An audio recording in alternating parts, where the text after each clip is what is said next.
Like if you throw a really heavy sled on someone who is not experienced, they will collapse in Yeah. some joint and get defeated by the sled. And I would tell the kids, whether we were using the X or Genie or sled or system I got now, like, do not let the sled defeat you. Yeah. You have to overcome the sled. That was Cody Bidlow, and you're listening to the Just Fly Performance Podcast.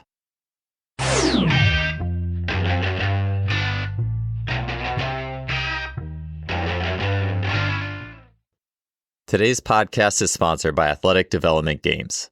The new Athletic Development Games PlayBoost Library is an app that is filled with engaging games to build athleticism in kids ages 4 to 10 in a fun way that builds a love of movement and movement learning. Games include those for speed, hand-eye coordination, jumping, and the essential athletic movements. The app is great for parents and also sports coaches and trainers who are looking to improve their own library of engaging games and ideas for athletes. To learn more and sign up, you can head to athleticdevelopmentgames.com/app. That's athleticdevelopmentgames.com/app. Welcome to another episode of the podcast, and thanks for tuning in. I'm excited to have Cody Bidlow back on the show. Cody is a track and field sprinter, a sprints coach, as well as having a background in athletic performance. He's the founder of AthleteX and sprintingworkouts.com. He's been a head track and field coach on the high school level and has worked with many coaches and athletes in the course of his career. Recently, at the age of 32, after many years of sprinting, Cody has set personal bests in his sprint performances. And so he'll be unpacking some recent training methods today on the show, talking about elements of intensity and essentialism. We also get into ideas on sprint workout regulation, resisted sprinting, waves of work, and complex training. This and much more on the show. It was fantastic having Cody back on, and I'm excited to get to the podcast here. Quickly, before we start, I wanted to let you know I'll be releasing a speed training mini course on November 18th to my email list, and then the full release is on November 25th. This course is on individual factors in speed training, looking at elastic and power type athletes, looking at them in light of one's skeletal structure, as well as neuromuscular factors. I'm excited to get this course out there. Be on the lookout in the next couple weeks. And that all being said, let's get to the episode here with Cody Bidlow. Cody, it's awesome having you back on the show, man. And, you know, your training videos, you've been crushing it with your training lately. And I didn't realize, I think I had seen it, but I forgot till you mentioned it, that you have a new baby as well. So it's like you're double crushing it. Somehow you have a new baby in the house and you're still killing it with training. So congrats on that. I'd love to hear how you're pulling that off, too. That is awesome. Thanks, man. Yeah, I'm happy to be on the show. I appreciate you having me on. Initially it was, I knew that there would be a shift in how often I can train, when I can train, things like that. So initially I did take some time off just to, support mom and be there with little baby and all that. But over time, I would say we've done a good job as a team of integrating our son into our life as it already was, in a way to where we still have to work around his schedule. And if I wanted to go work out at the track at 1:00, it's probably going to turn into 2:00 because you know how it is trying to get out the door with a little baby.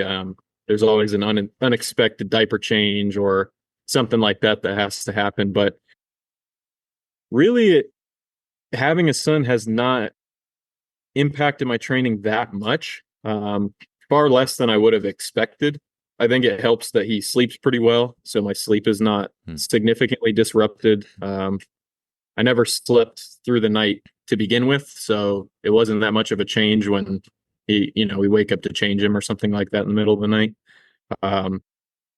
But if anything, just being a little bit more flexible with when I train. Occasionally, I might take an extra day off, something like that. But for the most part, it hasn't changed much. Yeah. Do you feel like one of the things I was thinking about, because this happened to me, and I just appreciate when life throws you a little bit of a curveball and forces you to take time off, for example. I had to do that in this last year in January for about a month. I just lifted sandbags in the garage. It was just daily. If I just get in the garage and lift a sandbag, do a few clean squats, whatever. Because I had a baby born last January. And so, but then it's like when you get back to training after that little time off, you wouldn't have spent, especially for those of us who just love it. We love getting out there. you go back up so fast and then some. You realize, oh, wow, my body actually really needed that little bit of time, even if it was just a few weeks or something. I wasn't sure, if you felt that as well, just because I know for me, I definitely do.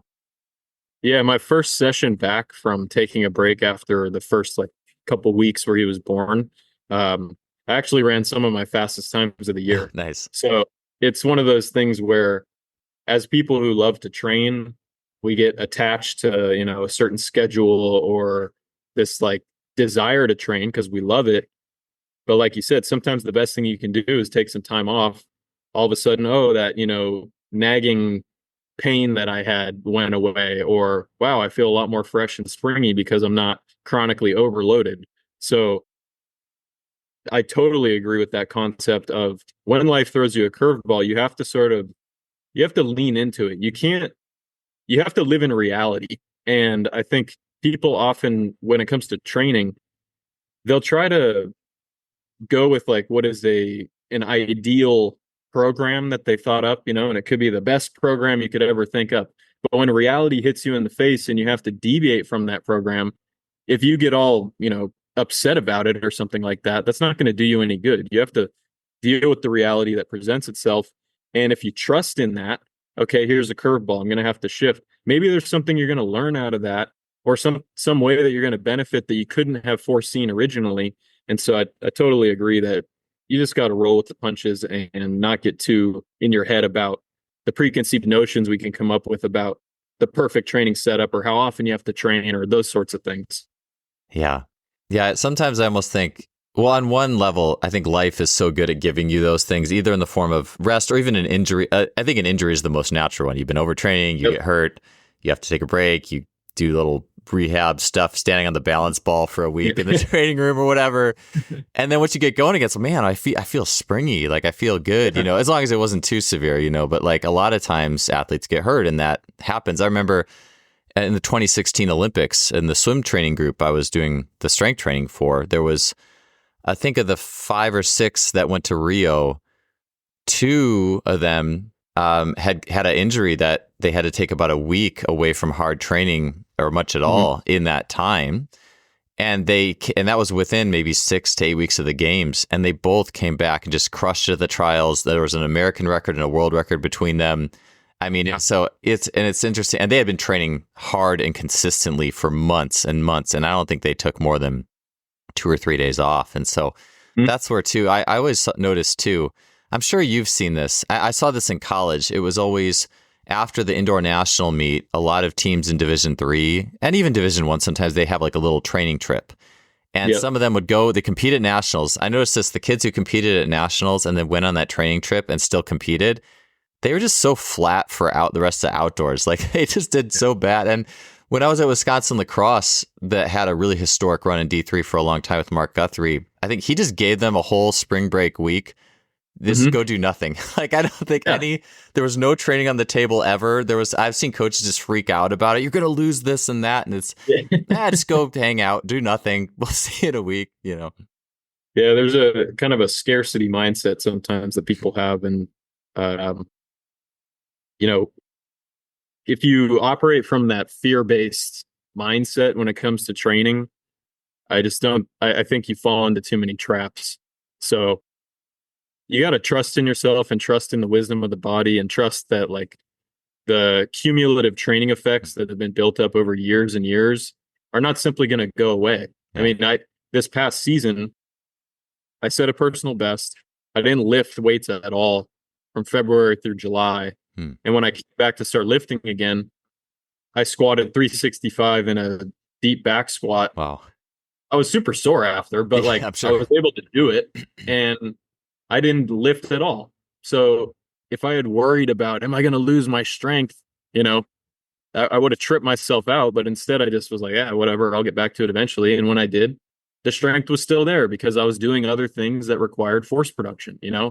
Was I as strong as I was at my peak? No, but I didn't lose so much that it really affected my sprinting. So it's just one of those things where I would advise people to not be afraid when it comes to those training breaks. And when you allow yourself to take a break, especially if you've been on, operating on adrenaline and running on high, like in that national championship scenario, you have to come down from that. Mm-hmm. You cannot continue to ratchet up your intensity if you've been at the most intense level that you could possibly get to, which is, competing in a championship.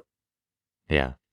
Yeah, I definitely agree with that. And it kind of makes it fun too with like, in coaching, maybe if they're going to take a week off for Thanksgiving, you just overtrain them a little bit before intentionally. Yeah. And, or you make it a game if you want to give them anything over the break, maybe make it a menu or pick something or whatever. There's always those options in it. But yeah, for sure. I think, and as I've seen it, coaches, and I'm sure even athletes who just, I love training. And so I'm like, I sometimes I look back and think, am I addicted to this? Am I addicted to the volume of this?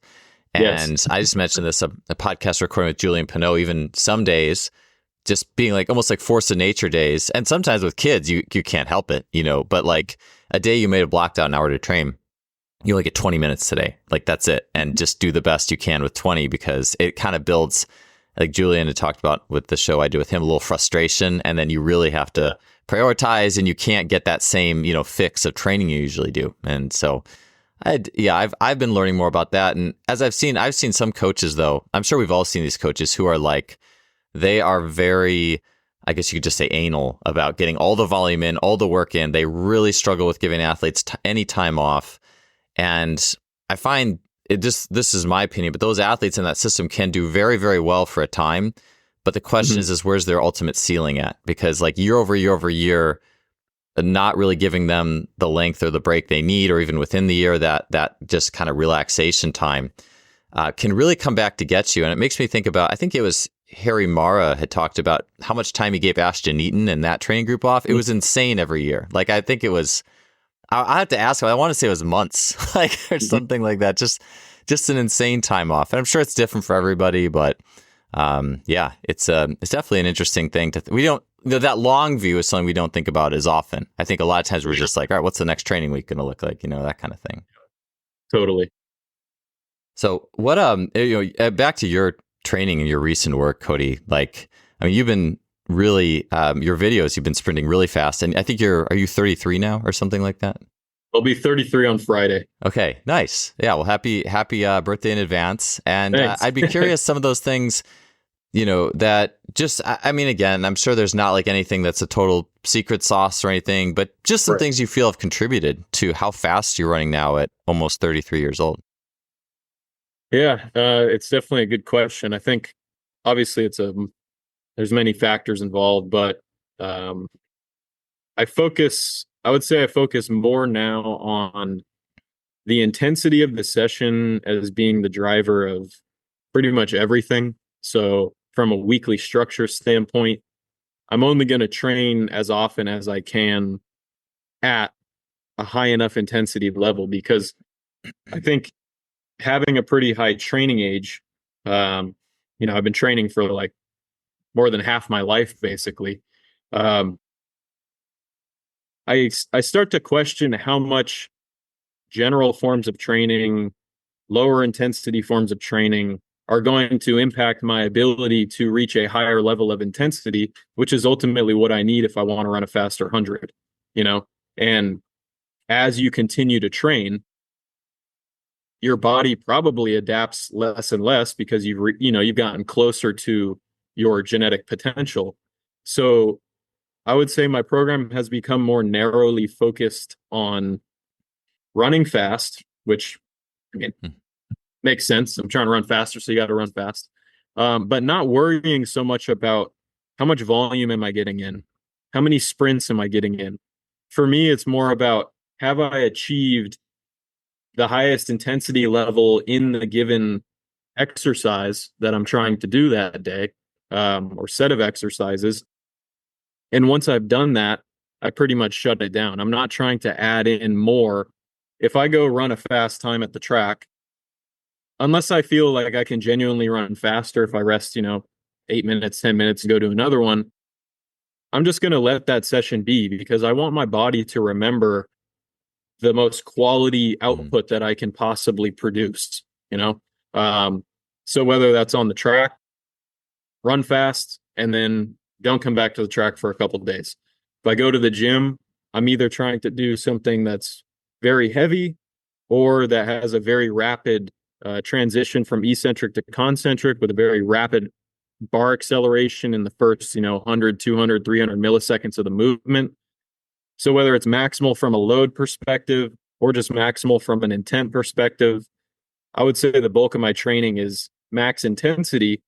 But then in between those sessions, I'm just resting completely. I'm not going out and doing a bunch of circuit training. I'm not going and doing a bunch of tempo. I might occasionally do a tempo session if I feel like I'm not quite recovered or I'm not going to be able to sprint again because of, constraints with the track access or whatever it is.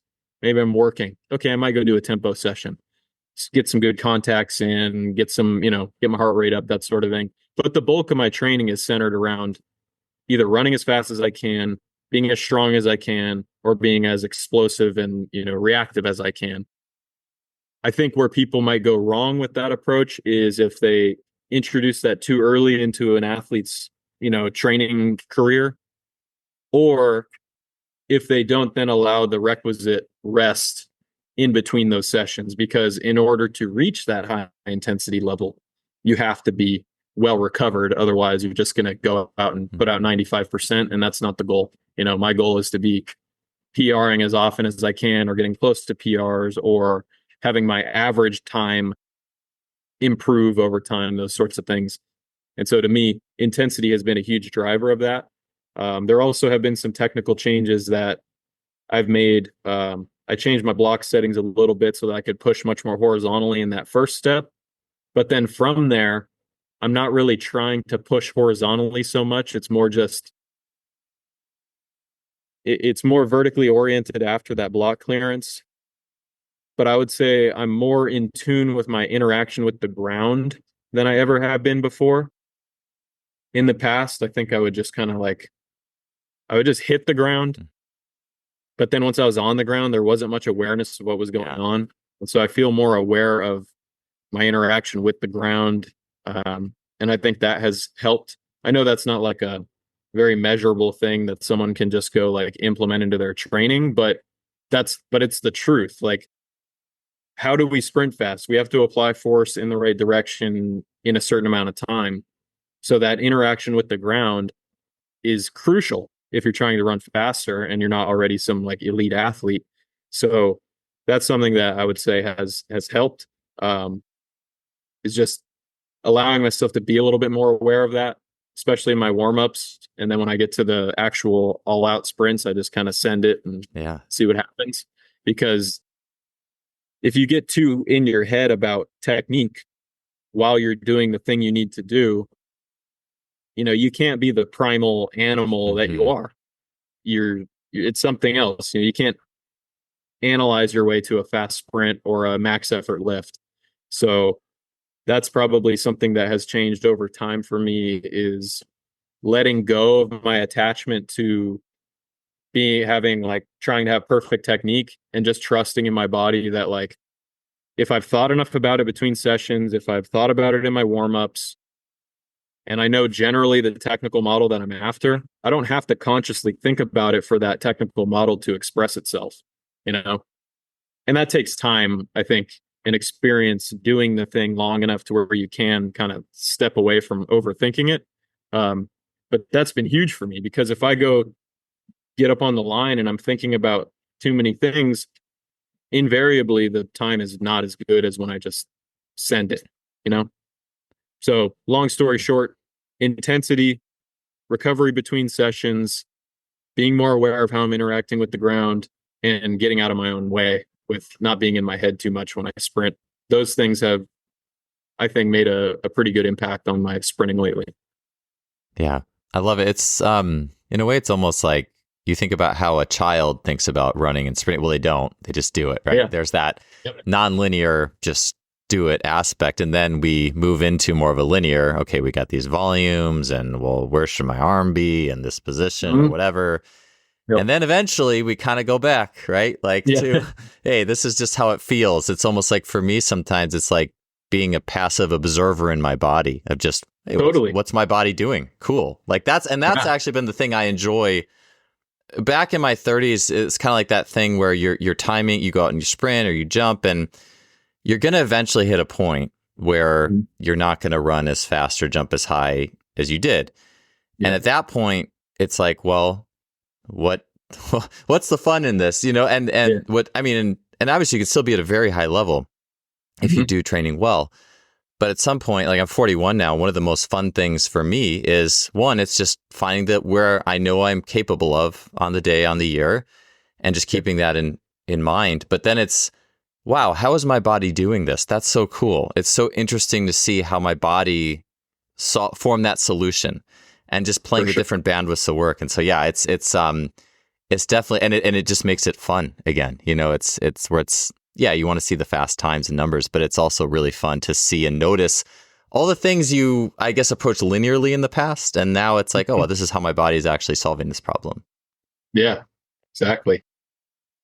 I was going to say that with the training too, you mentioned, and this made me think of swimming's coming around to this a lot. Like Cameron McAvoy, who I think he won the gold medal in the 50 free recently in the last Olympics, but he was a guy who, and swimming is just notorious for overtraining, too much volume. And they're crazy. And swimmers are crazy. Swimming coaches are crazy, I should say.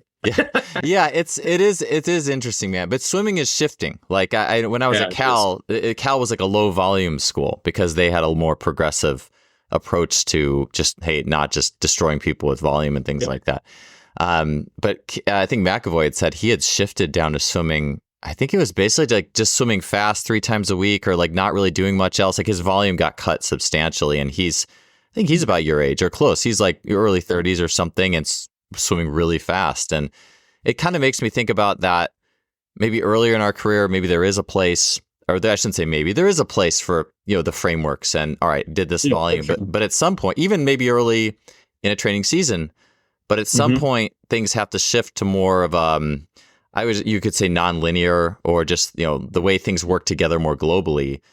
Just because, like you said, if you're seeking, hey, stimulus, like, well, what does your body really adapt to? I've heard, I think it was Paul Chek who I first heard say, your body adapts to the most intense thing on the day anyways. Like if you do 10 things or X amount of sprints, like what is the exact thing your body adapts to? Well, it's probably mostly whatever the most intense thing you did, like for the most part, that's going to drag it in all that direction. So it's to me, it just seems like you're really have gone in that, just prioritizing more of that, nonlinear, like feeling the right things, even with how you're talking about acceleration, like just getting in tune. And I think that's the big thing where I know a lot of young coaches, I think, and this was me, it's like, what's the perfect training program? What's the exact sets and reps and scheme? But at some point, it's just, it becomes about that experience and those primal, like you said, the primal pieces that go beyond conscious thought. And there is a little bit of almost a surrender to our ego of being able to write out the big year plan or the big monthly plan and all the volumes and all the neat little things. And it's like, wait, the body and the primal instincts are pretty smart when it comes to this stuff. We set it up right. Totally. Cool. Oh, nice. Would you say too, like, do you think there's anything interesting in the sense of, you're adapting like schedule as a father, work schedule with kind of like having to pick and choose a little more and just having to go with it? Do you feel like that's actually been a benefit versus, all right, I'm at the track this time, this is what I'm going to do type thing? Or would you say it's not really quite like that? I'm just curious there. I think having those, I guess you could call them constraints on my schedule, they maybe have helped me distill down my training to what I feel is the most important, like things that I need to do. If I can only train, say 4 times in 1 week or 3 times in 1 week or whatever the number comes out to be, and it's less than I otherwise would have when I had more time on my hands to do boredom training. I would say it I don't know what the better word is. It forces me, or it allows me to just be okay with like getting a basic session in that has no fluff and is just very specific to my goals and limited in the amount of total training that it is. Like if I go out and I do I'll warm up. I'll do some warm up accelerations, maybe, warm up with a couple block starts, something like that. But like the real intense sprints in my training might be 3 sprints where the workout is built around those 3 sprints. Everything else is just getting me up to the point where I Yeah. can do those at a high level. Well, in the past, I might get done with that and be like, okay, well, what plyos do I need to Yeah. do now? Or now I need to go to the gym. And going back to what you said about if you do 10 different things in one day, the probability that which training unit or input is the thing that your body's going to adapt to most, it's pretty low probability that you can predict that.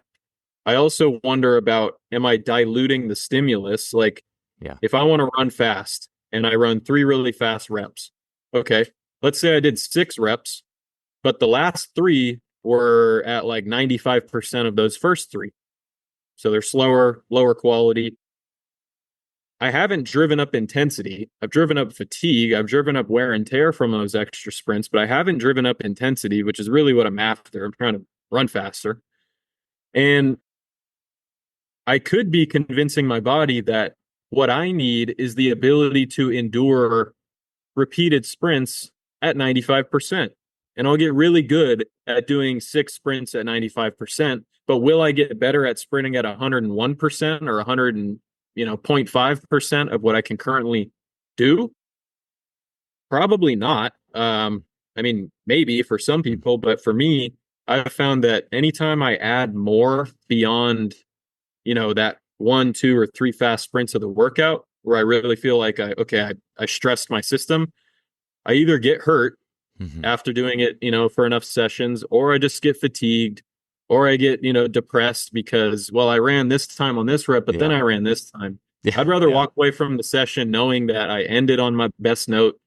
I can, ride the dopamine high of seeing that, nice time and having a fun time out at the track, and let that be the stimulus for the day, rather than, oh, well, the book over here says that I need to do, 350 meters and I only did 240. Well, I don't think it really matters that much as long as you are looking at, like, what does it take to cause enough of a stress in my body to where it's probably going to have to adapt to something.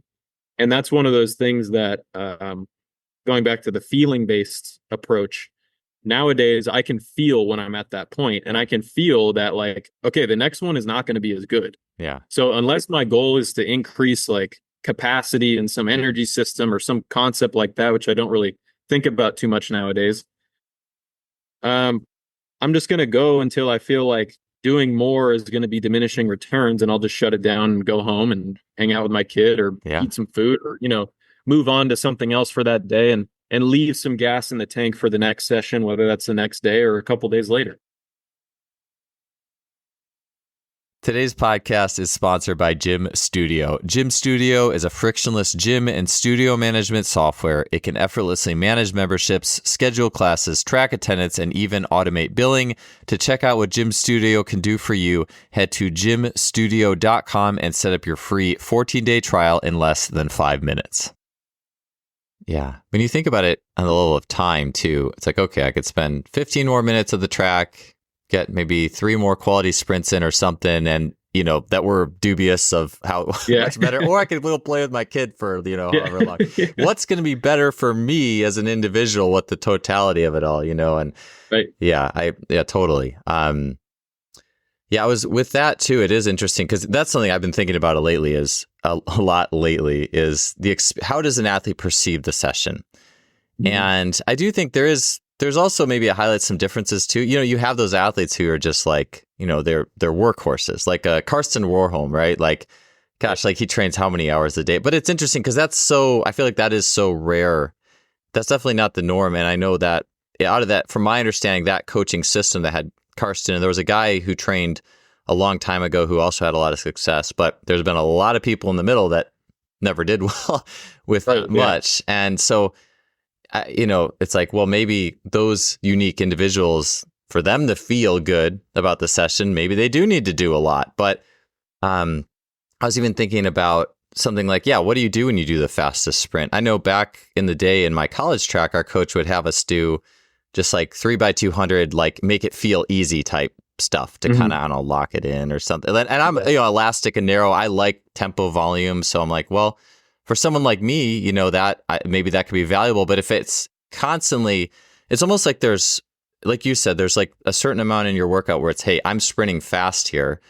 But it's almost like, well, what's the mental goal of each point in the workout? And I think when we're so linear about it, it's like, all right, here's the timer. This is timed, get all the volume in. Inevitably, you're going to get to a point where, and it's like Tony Hollard, his phrase is don't burn the steak, or, I think it's common. You leave athletes wanting a little more, a little deprivation, a little frustration, like Julian Pineau would say. And if you, it's funny because if you don't pay attention to that, you let them do the last 3 or 4 sprints, they might end up more frustrated actually in a bad way because their time wasn't good. And then it's just like, so there's that skill to it for sure. But it makes me think even about autoregulation, which is a question I wanted to ask you, where it's like, okay, you got the timer out. And I know it's probably more common to do this in the gym, I think, to some degree from what I've heard. Like, all right, you're going to put X amount on the bar. You're going to do however many sets till you don't get the time or whatever. For me personally, I actually haven't had an amazing response to that. And I don't know. I think it's because I know Nick DeMarco, when he was on the podcast, he's like, yeah, I was in the gym 30 minutes one time trying to hit a drop off or something. And, I'm like that. Like, I'll just push. And then it's like, then I'm just destroyed, but it's like sometimes I find you can almost play a mental game, you just cut the rest or something and know you dropped off, but I'm curious what your experience with that has been in light of, kind of what we're talking about with quality. Because I think that is a way to get, okay, here's when you dropped off, you're done. But your thoughts on using that? I probably am like one of the more, I'm pretty fluid with like my training in general. So I don't really write much of a plan. If I go to the track or go to the gym, I may have like the rollover approach where you have X number of sessions you're trying to get in within, 10 days or something. So you might have an acceleration session, a speed session, speed endurance session, if you're talking like the traditional Dan Path 3-day rollover. I would say I approach my training in a similar way. So on the more macro scale, I have certain types of sessions or certain types of work that I want to get in every so often. Let's call it every 10 days or 14 days or some period of time. I want to make sure that I'm getting X number of different stimuli into my training. But when I do each one is going to depend on, okay, I woke up today and my adductor's bothering me for some reason. Okay, well, it might not be great that day to go like blast block starts because that's going to put some stress on my adductors. Or maybe I shouldn't do some drop jumps that day because that's going to irritate this. So I'll shift to the thing that I feel is most appropriate for my state of readiness that day, for my motivation. What do I feel most motivated to do? If I'm going to go into the gym and it's a day where I could lift heavy or I could not because of how recently I've lifted heavy, I feel like it's not required, but it might be good to do. Well, if I go to the gym and I just looking at the bar just seems like, I really don't think I'm going to be able to lift a heavy weight and move it with high quality, or, my back's bugging me because of some reason or whatever, I will pivot to something that is more appropriate for what I can handle that day.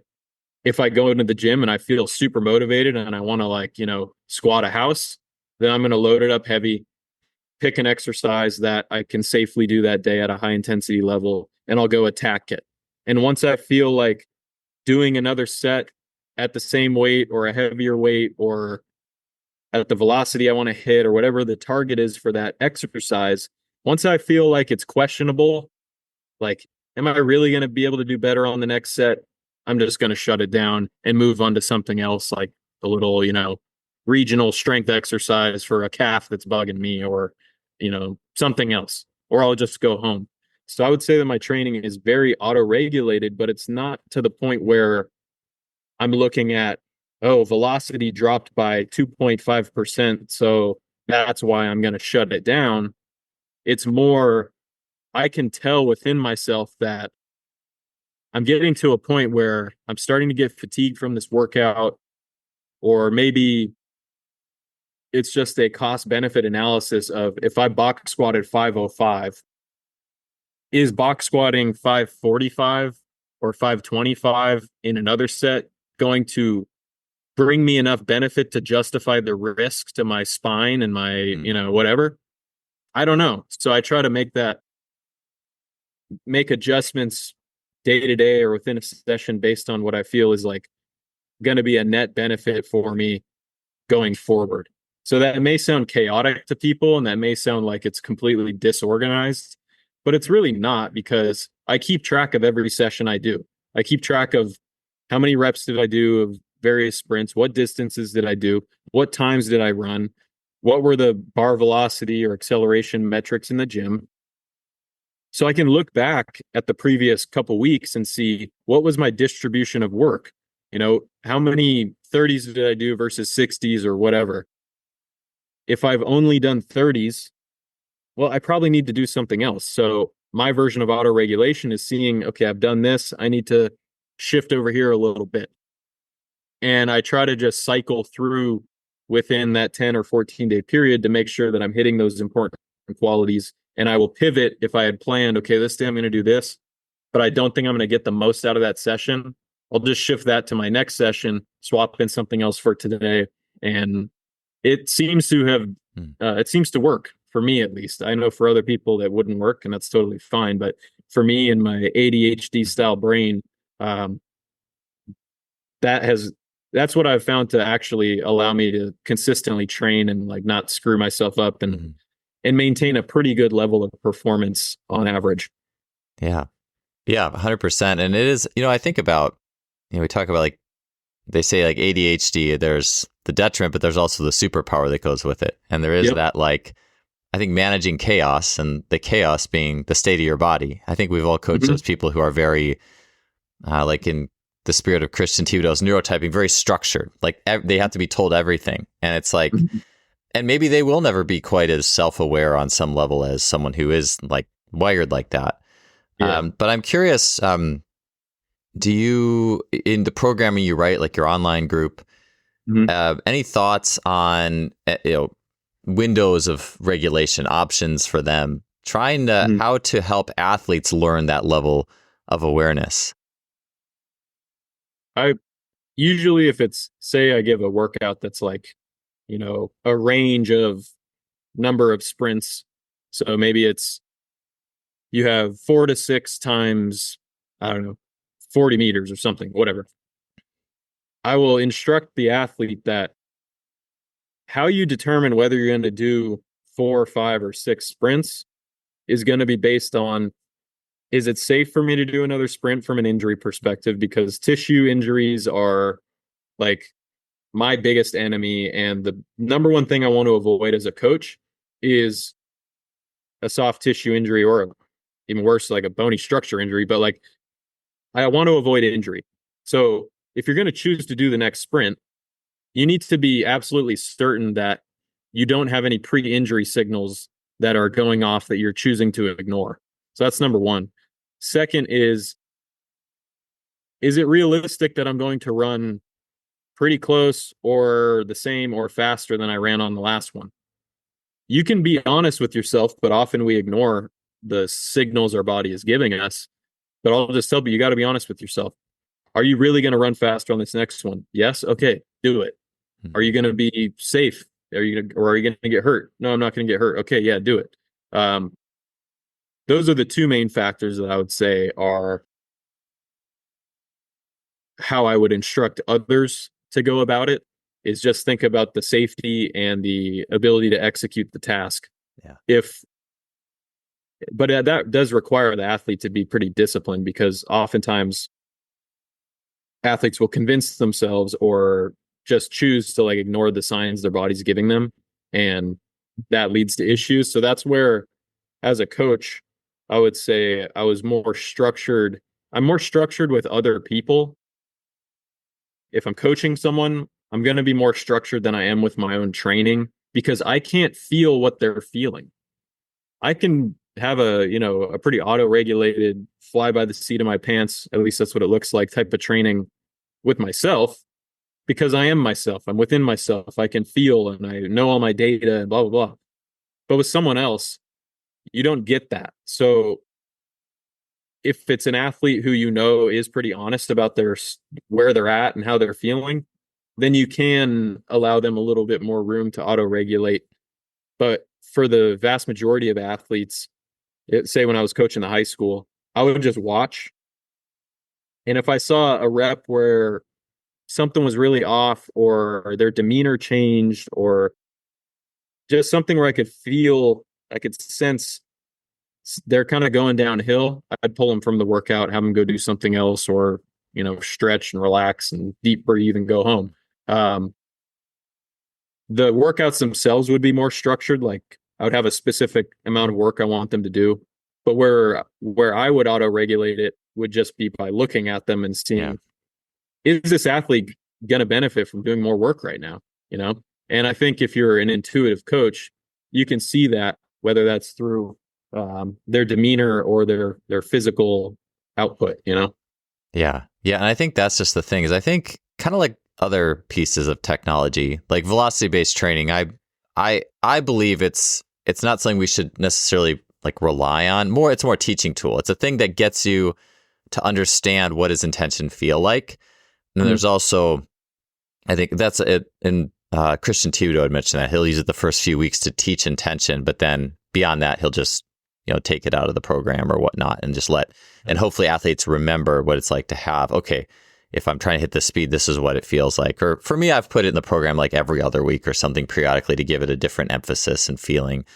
But even auto-regulation as purely written, like if it's only numbers and it's, okay, you're going to rest this long, you're going to run this sprint or this jump or whatever. And when you drop off, you drop off. And then that's going to give you a certain amount of days. To me, that kind of thing is more, if you're going to go strictly by that, it just more develops awareness as a coach to different types of athletes, different qualities. It definitely, I think, is useful 100%.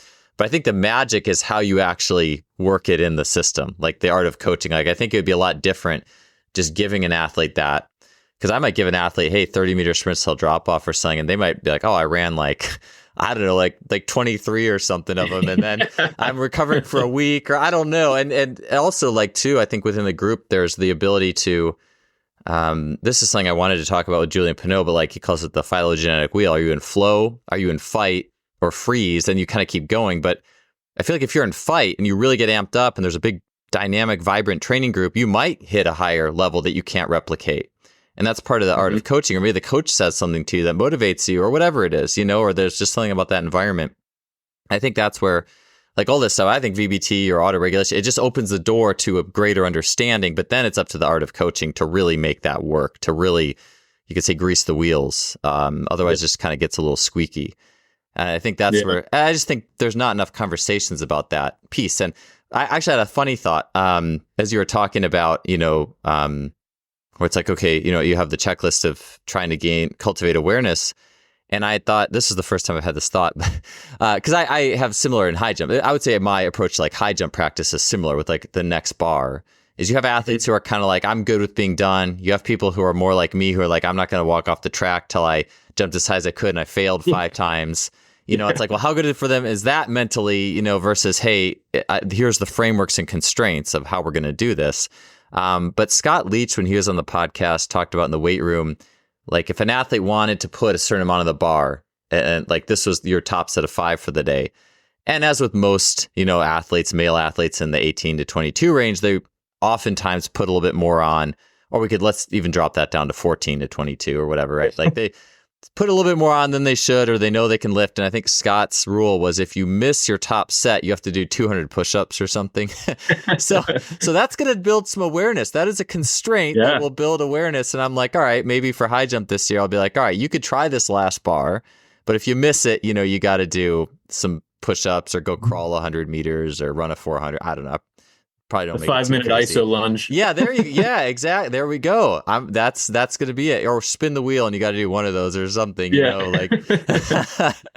Yeah. So you gave me an idea there. I will have to think about that for this year. But I think that's it's interesting because like, do you really want to do that last one? Are you? And if you do it, then let's put something on it. Let's put some like social and emotional and something more than you just get all these attempts, I think, because it's more like sometimes life's not like that. You only get a certain amount and there's consequence. And so you're just adding those into I love Scott's idea there. I thought that was really funny. I would love to be around when people fail it and like, 200 push-ups, go to the push-up station and start cranking it, Yeah. When I was coached in the high school, and previous to that, I coached at Santa Barbara City College years ago. And I would always communicate a lot with the athletes within the session to get that sense of where they're at and what they're feeling, because if you just simply ask them, like, how do you feel? They're going to say, good, yeah, bad. They're just going to say some kind of basic thing because they may not really grasp what I mean by that question, So I would try to ask questions in a way where we're getting a little bit deeper. Like, I'd maybe be specific about, how do your hamstrings feel? Or if maybe their Achilles or knee is an issue, how's your knee feeling? Or do you feel tired? Do you feel like you're going to be able to run as well on the next one? Or what'd you feel on that rep? That something was off there. Did you notice that your rhythm changed? Or just create open lines of communication and also sort of guide the conversation a little bit, not in a way to where you're trying to get the answer out of the athlete that you want, but I mean it like you get them to think in the way that you want them to think so they can give the right answer based on where they're actually at, rather than a surface level, are you good to go for another rep? Because most of the time with dedicated athletes, the answer is going to be yes. If it's a lazy athlete, the answer is going to be no. Yes. And you're not going to get any valuable information out of that can inform the training for the rest of that day or going into the rest of the week. Yeah, absolutely. That's so huge, because that is, if anyone's been around athletes for a while, you 100% get that. And it takes some intention and awareness and some discipline to regularly try to find a way beneath the surface of just that superficial piece. Because you're right. Like, the athletes who really want to be good, they're always going to say yes. I'll always take another rep. The athletes who are lazier or they don't care as much, or whatever their mental mechanism is, they always, it's almost like, I'm good. Yeah, I'm done. Not even necessarily that I want to get better. Maybe there's some anxiety behind the next rep, or they got bored or whatever it is. So that art of digging into the nuance of those, I would almost call them those critical zone reps. Those reps where there's high stakes, however you do on this rep, it's going to impact, your adaptation, but also your mental, like your confidence in yourself and your mental process to the training, and that like slight bit of frustration that was fuel for the next session and all those things. And so, I think just taking some time to spend, just beneath that superficial level is so critical. Yep. So switching gears just a little bit, you had mentioned you were talking about your training. I saw a recent video of yours. You were sprinting 10 meters a second with like a 5 kilo load on, I think, the 1080 sprint or whatever it was. So like the cheap Chinese version of it. Yeah. the Temu version. The Temu sprint. Temu sprint 5,000. Yeah. So you had, so you pulled 10 meters per second on a Temu sprint 5,000 5 kilo. Yeah. Tell me a little bit about your personal preferences with your resisted sprinting, and just as you might see it differently for others, like people who are a little bit more like an elastic type or anything like that. I'm just curious, how that's impacted you specifically and how you might see it for working with your athletes. For sure. With myself, I've been following kind of the Bob Thurnhofer approach of having velocity targets where you change the resistance once you've achieved a certain velocity target. So, for example, you might start at 3 kilos, try to hit 10 meters per second, and then at, say, 30 meters. So you run a 30. Did you hit 10 meters per second or not? Okay. 2 sessions later, now you've hit that velocity target. Now it's time to go to 4 kilos. Okay. Bump it up and continue to do that until the max load that you want to do, which for me, I mostly hang in that like 10% velocity decrement range. Maybe a little more, maybe a little less, but that's kind of where I tend to hang out most of the time for myself. In my warm-ups, I'll go really heavy. So I'll max out the resistance, do some slower, shorter, heavier pulls. Then as I'm warming up, I'll dial down the resistance so that the velocity's higher. And then I'll get into my working sets where I'm targeting a certain velocity with a certain load. And that's my goal for that workout, is to, break my PR of whatever velocity I've run with that load. with other athletes, I would say it definitely is going to depend on like their overall physical structure. You know, if someone is like a twig versus someone Yeah. that looks like a tree trunk, the guy who is like really thick can probably handle a relatively higher load simply because they're stronger and they Mm. can just like overcome the resistance a little bit better. Whereas the lighter athlete might get yanked around if Mm. you throw a really heavy load on them. I tend to use heavier loads with athletes when I want them to feel what it's like to say, keep the ankle stiff as they push through the hip and the knee joint. You know, like if you throw a really heavy sled on someone who is not experienced, they will collapse in Yeah. some joint and get defeated by the sled. And I would tell the kids, whether we were using the Exergenie or sled or system I got now, like, do not let the sled defeat you. Yeah. You have to overcome the sled. So don't let it pull you around in 10 different directions. Like, you have to dig in, create some stability through your system, and push in this certain way. So I would use really heavy loads to get them to feel what it's like to, you know, whether you want to call it delayed knee extension or you want to call it ankle stiffness or whatever it is. There's a certain way that you need to push through the ground and a certain way that those joints need to move and angulate as you push through the ground.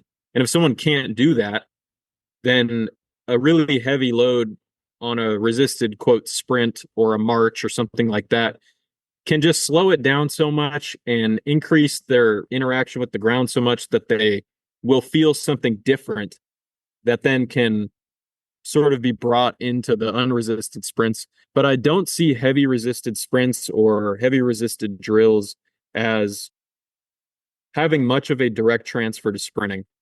I think the lighter load ranges are where you're going to have a higher probability of transfer to your unresisted sprinting, because once you get so far into the heavy zone, like you're just doing something, it's a different motor task, Yeah. you know? So I might use it to increase awareness, to increase aggression, to create a specific strength stimulus. Like maybe there's a group who I'm not really lifting with. All right, we could go really heavy and do some heavy marching acceleration looking something. And that'll be a strength stimulus for them. But if you really want it to transfer to sprinting, I think the moderate to light loads are where you get kind of a balance of it's similar enough of a motor pattern to sprinting. The rhythm is similar enough. The time that you're on the ground is similar enough. But the difference is that because it's pulling you back, you have a little bit more of an external cue to push in a certain way. And it also changes the timing of how long you're in the air versus on the ground. So if you have someone who is like very boundy and they have too much flight time in their acceleration, throwing some resistance on them can get them to feel what it's like to have longer ground contact times and shorter flight times. So those moderate to low loads can allow you to work on that stuff, but with a motor pattern that is still sprinting, you know? So I think that's why you might be able to get a little bit better transfer directly to sprinting from those lighter loads. It's like enough of a difference to where you're doing something different than unresisted condition, but it's similar enough to where you can still get some of that transfer. That's generally how I think about resisted sprinting. But if you have any follow-up questions, happy to go there. Yeah, for sure. I love what you said about don't let the sled defeat you, because to me, that's such a good, I mean, for me, I would probably make it a lot more complicated. Be like, all right, well, don't let it drag you right to left so much. Because I was going to say, the terminology, that's so good.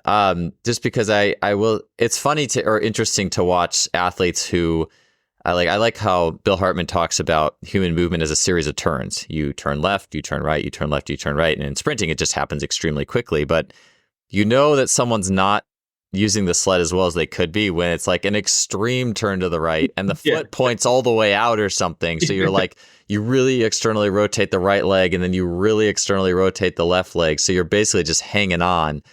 And the window of internal rotation is probably way bigger than it ever needs to be. And, you know, you're like you said, you're basically, it's a big stimulus. Like that is stimulating, but is it going to transfer really well when you unload it and actually sprint? Probably not.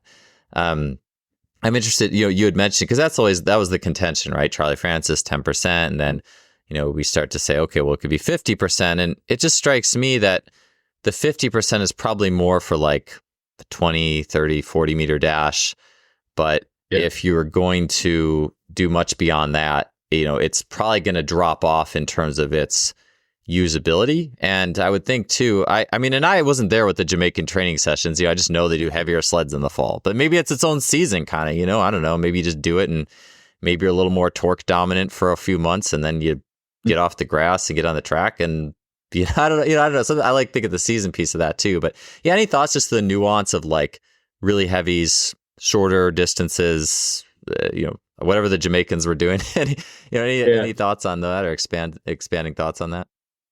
Yeah, I think of the heavy stuff as almost like you're extending very early acceleration.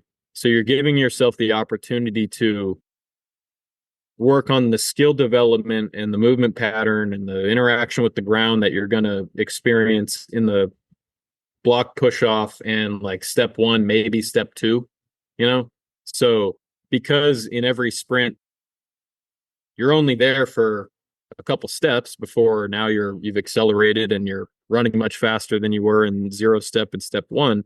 I think the heavy loads can allow you to focus a little bit more on that early acceleration from a positioning standpoint and maybe like the temporal aspects of what it feels like when you're pushing into the blocks and pushing on that first step. So if someone was really weak in early acceleration, I might have them do like an extended heavy marching type of exercise, where it's like a boundy march, but the heavy load is pulling them back to the ground rapidly enough to where they can get into a rhythm that is not exactly sprinting, but it's fast enough to where it kind of feels sort of like early acceleration. So that's one of the uses that I see for the heavier loads. But once again, it's like, how far are we getting away from the main task? And I feel like you have to bridge the gap at a certain point to where if all you ever do is the heavy stuff, like you'll get really good at pulling the heavy sled, and you might get a really good first or second step, but beyond that, I just don't see it translating to much, So I think at some point you have to bring in the lighter stuff you don't have to do anything, but I think it would be wise to bring in the lighter stuff, even if you are biased toward like, I read the research that tells me 50% velocity decrement is the way to go, so I'm going to do that. Okay, that's fine. But at some point, you should probably reduce the load so you have something bridging the gap between that thing that's like way over here on the force dominant side and horizontal force dominant side to sprinting, which is a pretty balanced, at least in acceleration, it's pretty balanced between horizontal and vertical force, and the timing and the rhythm is different. So bridge the gap with the moderate loads, even if you don't do it for that long. Like, I think it would be wise to bring them in, even if your paradigm is, I like heavy sleds. I feel like you'll get more out of it and more likelihood of some kind of transfer if you bridge that gap. And that this isn't exactly related to the question, but I think it's worth touching on. I think the same applies to sprint training in general, where we think a lot about component parts of the sprint. So we break down training into acceleration, max velocity, speed endurance 1, speed endurance 2, special, whatever, however you want to break it down. And then we build our sessions based on that. And then we go to the season and we're supposed to magically put it together in a high stress environment. So there needs to be some form of training within your year where you are bringing all the qualities together and you're training the expression of the very specific task. And for some reason, it seems that a lot of programs never get to doing the specific task in training. Like, if all you ever do are block starts to 30 meters, and then that's the only time you touch it, you're going to shift your acceleration pattern to the task at hand. Like, if I set a cone at 30 meters and I time someone, they're going to run the 30 in a way that gets them to 30 the fastest, not in a way that gets them to 100 in the most efficient manner. So I think it's wise, whether you're talking about sleds or you're talking about training in general, you have to bridge the gap to the main task that you're after. And to me, that's just like shifting everything closer and closer to the competitive event at some point in the year. Yeah, I agree. I think, yeah, the longer, it's kind of like that linear to non-linear a little bit too, like, or almost like just too segmented, where we all get in that place where, if you treat the body like a machine, just here's this part, here's this part, here's this part. Oh, let's make all these parts better. And then, well, they have to work together too, and Yeah. I think part of the art of coaching as well is finding that main thing. So if it's 100 meters, well, how can we make that stretch differently? Maybe we're going to use some sprint zones. Maybe you do a bullet belt type thing where it's a go to release, or, whatever it is within that also, or maybe you're modulating stride length and frequency, but it's still the thing, but now you're just experiencing it different ways as well. And I've certainly placed a larger value on that over the years versus just everything is a little part, and it's still, it's how it all comes together for sure. And that's the fun. That's just so much fun too, once you start painting within those. It's kind of like block versus concurrent training. Like with block training, it's very narrowly focused in certain time periods on this quality versus this quality versus this. But the athlete needs to be able to express all of those qualities when they want to perform their best. So that's why concurrent training, has become more popular than it maybe has been in the past. And so the same applies to like the types of training that you're doing, whether it's the macro program itself, where you're training various qualities within a certain period of time so that all of those qualities are like pretty good at any given point, or the qualities of the event that you're trying to develop, you sort of combine them at a certain point. I just feel like that leads to a greater likelihood of success. And a lot of my training is I'm combining acceleration with speed work, or acceleration with short speed endurance, or I'm not afraid of mixing those qualities. I'm not going to go run a mile and do flies. Like Sure. that's way too different. But within the spectrum of the 100-meter dash sprint and the demands of the event, I think it's fine to combine things as long as you're not overloading the athlete in like the aggregate stress that's being applied.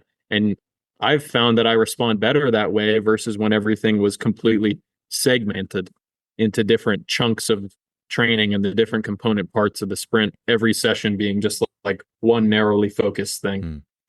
Yeah. It's painting with more brushes. And I think, the more we can handle, it's like as humans and athletes, you're adaptable. And there is certainly benefit to linear, checking the same thing. There's a depth to it. But at some point, I think that, to be adaptable, you have to be able to combine different experiences and then output them in a new way in the actual test. I think that's another piece of the. I was actually going to ask you about complex training a little bit. So you're saying like doing like a light sled with like a longer speed endurance or things like that type in the same session, like a circuit type thing. I sometimes I do the contrasts. I probably could do them more, but I tend to do like, I would say in the past I did more contrast training than I do now. Yeah. And when I say that, I mean like rep 1A is this, and then rep 1B is this. Like I more will do like, I'll start the session with resisted sprinting. Then I will go into running a 60, or yesterday I did resisted 30s, and then I ran a 60 as a flying sprint, and then I ran 2 times 80 from blocks. So I worked on the hard acceleration portion, which also was a good warm up, and it gave me an opportunity to make sure I wasn't going to like explode that day. Then I did a flying sprint because I wanted to get myself out of the resisted sprint rhythm only and get into more of the elastic top speed, short ground contact time kind of feel.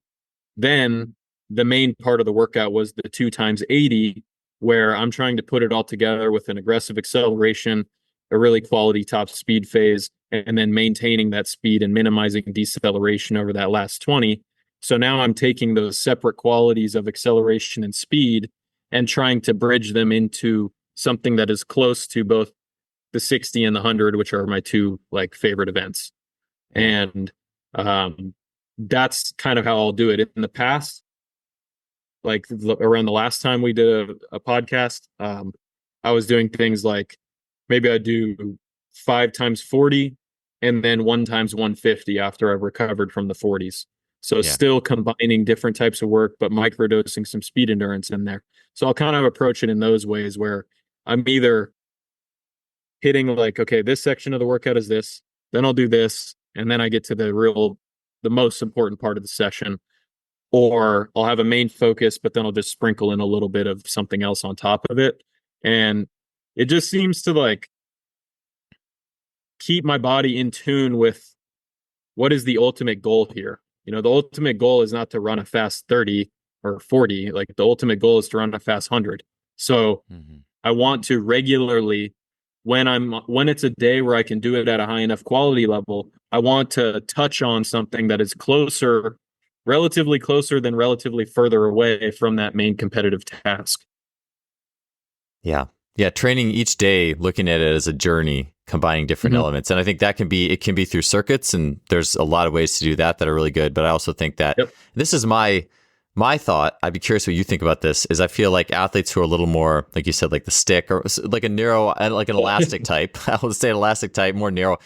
I think that they're a little bit better candidates for maybe the complexes versus it seems to me that a more wide essay power type almost does better with waves. Like it's like kind of like a downward wave. Like even you said you start with heavy, you wave down. And I look at like a Chris Corfus, like $1 million speed complex, like fly 10, flex leg bound, depth drop, single leg line hop real fast. To me, that's a little bit more of something like a narrow, and plus it's bouncy, too. It's kind of like mixing things together, but it's at least a working theory that I have. And it seems, because to me, it doesn't seem like there's a whole lot of, even elite athletes in general, it doesn't seem like there's a lot of people who are like very near the limit of their elite capacity who are necessarily doing a lot of complex training. It seems like that's a place where maybe you get a little more weight into just the waves versus a more intermediate level. Hey, we need to get these experiences. We're going to give you more weak point. We're going to use this to bring up a weak point, things like that. So yeah, I find that I can perform better at any one of the given tasks if I'm doing them in a little bit more of like a focused block within the session. Yeah. So if I go do like, say a heavy box squat paired with like a really reactive jump squat, sometimes I'll do that just because I want to mix it up. Like I don't always want to do the same thing. So I'll throw stuff in just to make the session different than how I sessioned previously. But in general, I feel like I can get better quality out of each thing if I'm like focusing on it within that period of time. And that sort of aligns with what you're saying about like the wide versus the narrow. And Will Rattel, he made a video at one point about how like kind of the concept that contrasts and complexes just like make it harder and just make you more tired. So like, which can have value. Like there can be value in simply making it harder to do something, but he's probably more of the wide ISA type. He's a bulky dude, So maybe that's why we've come to that conclusion, separately, that we maybe like a little bit better just doing like a focused, I don't want to speak for him, but maybe you get what I'm saying. Yeah, like, for sure. There may or may not be an inherent benefit to contrasting or complexing things. But personally, I like to mix things into the session, but lately I've just done it more blocked because I find that my performance at any one of those given tasks is better when I'm like, I get a few reps or a few sets to like work on this thing and really get the most out of it. Then I'll shift to the other thing and get a few sets, and now I'm really locked in and doing well at that next task. That seems to just work better for me, at least where I'm at right now. Whereas in the past, I would always do contrast because I came from a very like triphasic book approach. But over time, I've stepped away from that a little bit. I'll still do it with certain exercises, and I still do it with my online group and some athletes I work with. But for myself, I like to kind of chunk it. I just feel like I get a better work out of it. Yeah. I still follow, the Christian Thibodeau, the neurotype in the 1A, which is like the wide essay power output, and the 1B is like the, the kangaroo or whatnot, the explosive bouncy ball. And I do segment it out like that a lot. Like if you're more of that powerhouse, I give less contrast, or they're simpler, or it's descending arc, of descending power work. And then the narrow ISAs I find really love. I have narrow ISAs I train who absolutely just love French contrast. I do think a lot of it is that bouncy. They're more aerobic. I think they can handle the density well. So it's just funny because sometimes we'll make these blanket statements like, French contrast sucks or it's the best. It's like, well, who are we training here? And that's where, the more we understand about how the waves of the session can go along. And okay, what kind of contrast are we talking about? Circuits, waves, complex. So I think to me, it's just fascinating and shows that each of us is also different. And the more we understand that, we can really paint those beautiful sessions. Last thing I wanted to ask you here was getting it just quickly, plyometrics for someone who's a more power type. Why did I say, I've seen you do bounding work. I've heard of, there's obviously, I'm sure been sprint camps where there's no plyometrics and whatnot, for people who are real power output types. But yeah, I'm just curious how far you take plyometrics in your training and how you work it to benefit, especially right with like the very specificity you're talking about, and sticking to the specificity of the sessions. Lately, I've mostly used plyos during periods where I'm like coming back from a break in training. So maybe I'm not quite ready to sprint fast. So I'll just use plyos as a way to like get more elastic contacts in or work on coordination, or maybe like a straight leg bound because I feel like I need to get a little bit more leg range of motion on the front side. Like I'm just coming down to the ground too quickly and I'm not getting any opening up of the leg on the front side.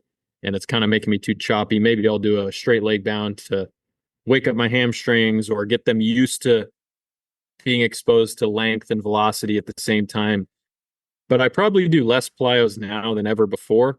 I think through dealing with injuries and just trying to really stick to like not overstressing my body with things that are not as likely to drive the adaptations that I want. And also keeping in mind like what Boo would say about how if you can't do bounding at a certain intensity level, you're not going to get the adaptations out of it that bounding is for.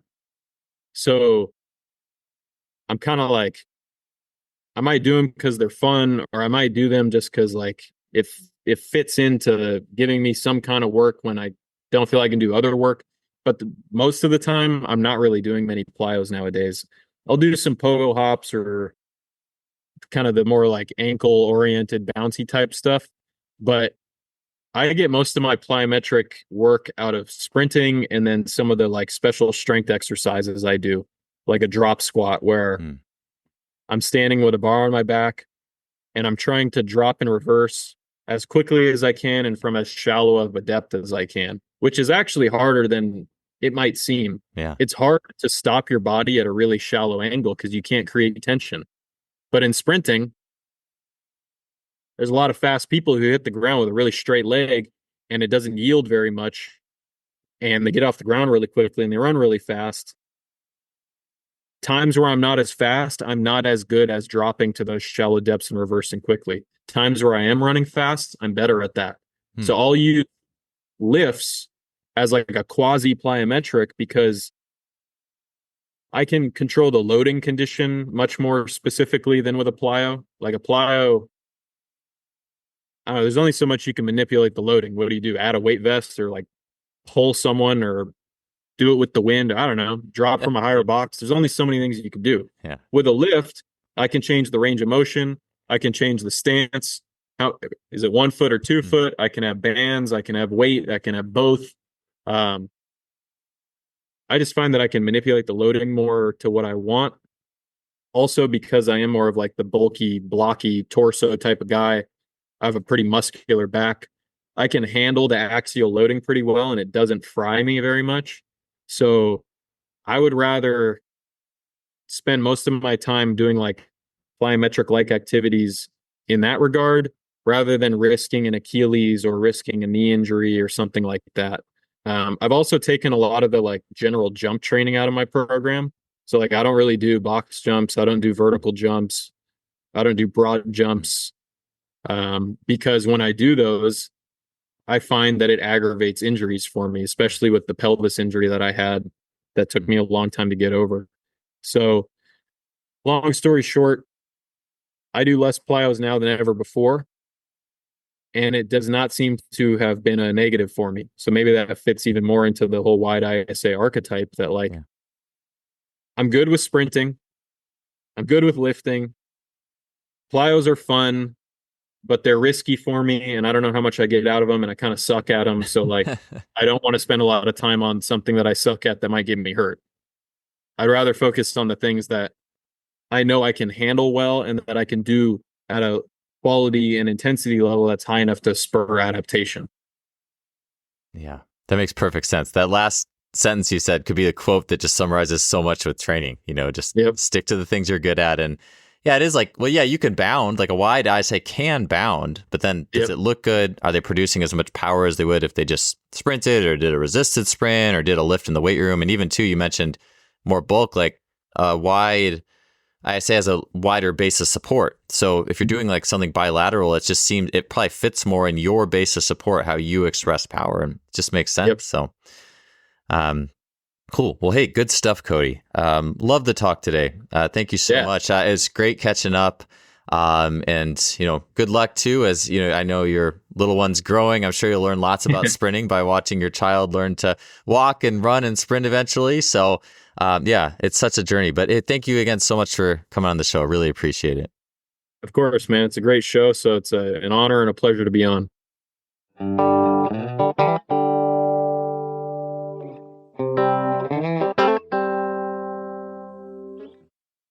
Thanks for tuning in to another episode. I appreciate you being here, and I'll see you next week.